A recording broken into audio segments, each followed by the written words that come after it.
benar ya. Tapi Paulus dia tidak seperti itu. Yang saya lihat di ayat 3, aku mengucap syukur kepada Allahku setiap kali aku ingatkan. Loh, kayak orang jatuh cinta.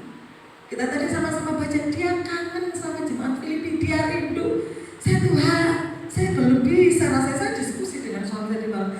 Ini dalam ini, saya nggak tahu sama masih bisa masuk ke ranah ini nggak. Kenapa? Kita perlu mencurigai Bapak Ibu, mencurigai dengan positif ya, dengan positif. Kok bisa? Cuma ingat orang Filipi, jemaat Filipi, dia bisa mengucap syukur.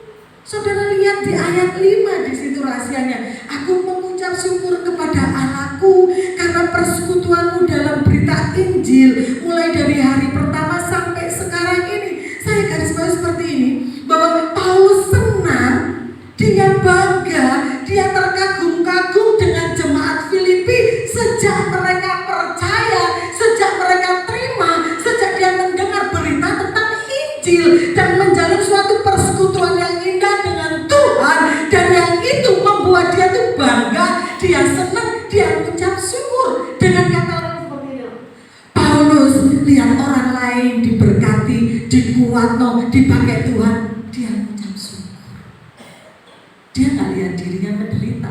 Kalau dia bisa protes, mereka bisa seperti itu karena penginjilanku, mereka bisa kenal Yesus karena aku, bisa nggak?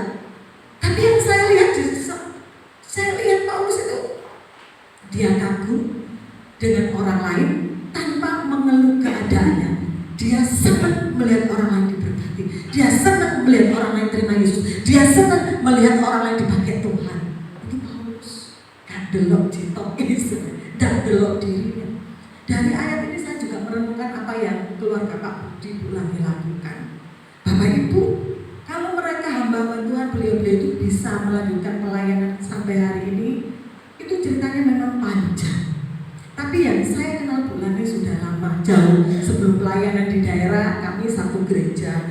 Saya dulu pelayanan di daerah Surabaya Timur, jadi saya di sana sama suami full time. Jadi kita full time, kita masuk ring 1 karena Bapak Ibu gembala kami itu bukan full timer. Jadi istilahnya gembala kecilnya itu saya dengan suami.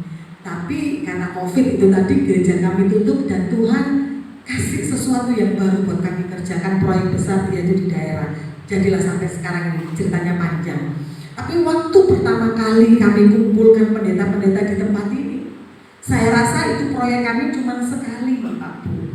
Jadi waktu itu cuma ada satu keluarga ngomong masih COVID, gereja tutup, ngomong, Pak Agus, Bu Eni, kami jual tanah di daerah Kediri, tolong didoakan. Dan kami nasar, kalau tanah ini sampai laku terjual, saya ingin berkati pendeta-pendeta yang di Kediri. Saya mikirnya gini, gak usah ada tanah Kediri, aku loh Surabaya, bener gak sih? Lumrah gak? Mahal.